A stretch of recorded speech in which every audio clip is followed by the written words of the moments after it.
Hello বন্ধুরা, আসসালামু আলাইকুম। কেমন আছেন সবাই? দেখতে পাচ্ছেন মজাদার একটা নাস্তা। তো চলুন দেখি কীভাবে বানিয়েছি আমি। প্রথমে দুধ দিয়েছি, তারপর দিয়েছি চিনি, দিচ্ছি হচ্ছে লেবুর রস, ভ্যানিলা এসেন্স। তো এগুলো সব একসঙ্গে কিছুক্ষণ নাড়াচাড়া করে দিয়ে দিব হচ্ছে লেবুর ছাল আর দারচিনি, আর দিয়ে দিচ্ছি কর্নফ্লাওয়ার। দুধের সঙ্গে মিশিয়ে রেখেছিলাম আগে থেকে। এখন দিচ্ছি হচ্ছে চিজ। এখন কিছুক্ষণ নাড়াচাড়া করে ঘন করে নামিয়ে নিব। দেখতে পাচ্ছেন ঘন হয়ে আসছে। এই যে এখন হচ্ছে একটা কেকের মোল্ডে ঢেলে নিব। এখন হচ্ছে আমি নর্মাল ফ্রিজে রেখে ঠান্ডা করে নিব।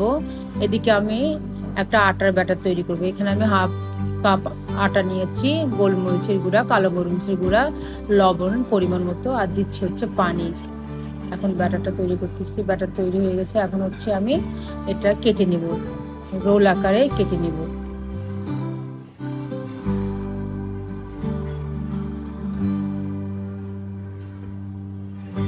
রোলগুলো কাটা হয়ে গেলে আমি ব্যাটারে মেখে নিব।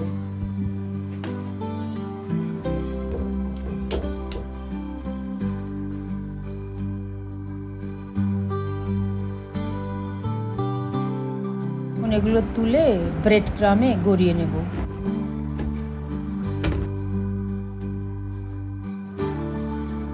ব্রেড ক্রামে গড়িয়ে নিয়েছি। তো এখন এগুলো ভাজার পালা। আমি একটা প্যানে তেল দিয়েছি। তেলগুলো গরম হয়ে এলে একে একে সব রোলগুলো দিয়ে দিব।